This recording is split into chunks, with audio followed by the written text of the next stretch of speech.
இந்த வருடத்திற்கான Vijay television award நடந்துகிட்டு இருக்குங்க. இதுல சிறகடிக்க ஆசை சீரியலுக்கு மட்டும் மொத்தம் 5 அவார்ட் கிடைச்சிருக்கு. அது என்ன என்ன அப்படிங்கிறத ஒவ்வொன்னா இந்த வீடியோவுல பார்க்கலாம். ஃபர்ஸ்ட் பெஸ்ட் சீரியல் அப்படிங்கிற அவார்டும் சிறகடிக்க ஆசை சீரியல் தாங்க வாங்கி இருக்கு. அதுக்கப்புறம் இதே சீரியல்ல நடிக்கிற நம்ம முத்து மற்றும் மீனா இவங்க 2 பேருமே பெஸ்ட் ஆக்டர் மற்றும் பெஸ்ட் ஆக்ட்ரஸ் அவார்டு வாங்கி இருக்காங்க. அதாவது முத்து தனியா பெஸ்ட் ஆக்டர் அவார்டு வாங்கி இருக்காங்க, மீனா தனியா பெஸ்ட் ஆக்ட்ரஸ் அவார்டு வாங்கி இருக்காங்க. ஆக மொத்தத்தில் இப்பொழுதைக்கு மொத்தம் 3 அவார்டுங்களா. அதுக்கு அடுத்ததா வந்து பாத்தீங்கன்னா பெஸ்ட் சப்போர்ட்டிங் ரோல், அதுக்கு வந்து பாத்தீங்கன்னா மனோஜ் ரோகிணி இவங்களுக்கு தாங்க, இந்த ஜோடிக்கு தாங்க பெஸ்ட் சப்போர்ட்டிங் ஆக்ட்ரஸ் அவார்டு கொடுத்திருக்காங்க.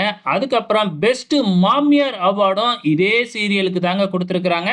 நம்ம முத்துவோட அம்மாவுக்கு தாங்க பெஸ்ட் மாமியார் அவார்டு கொடுத்திருக்காங்க. அதுக்கப்புறம் இதுல இருக்கிற நம்ம முத்துவோட பாட்டிக்கு பெஸ்ட் பாட்டி அவார்டும் கொடுத்திருக்காங்க.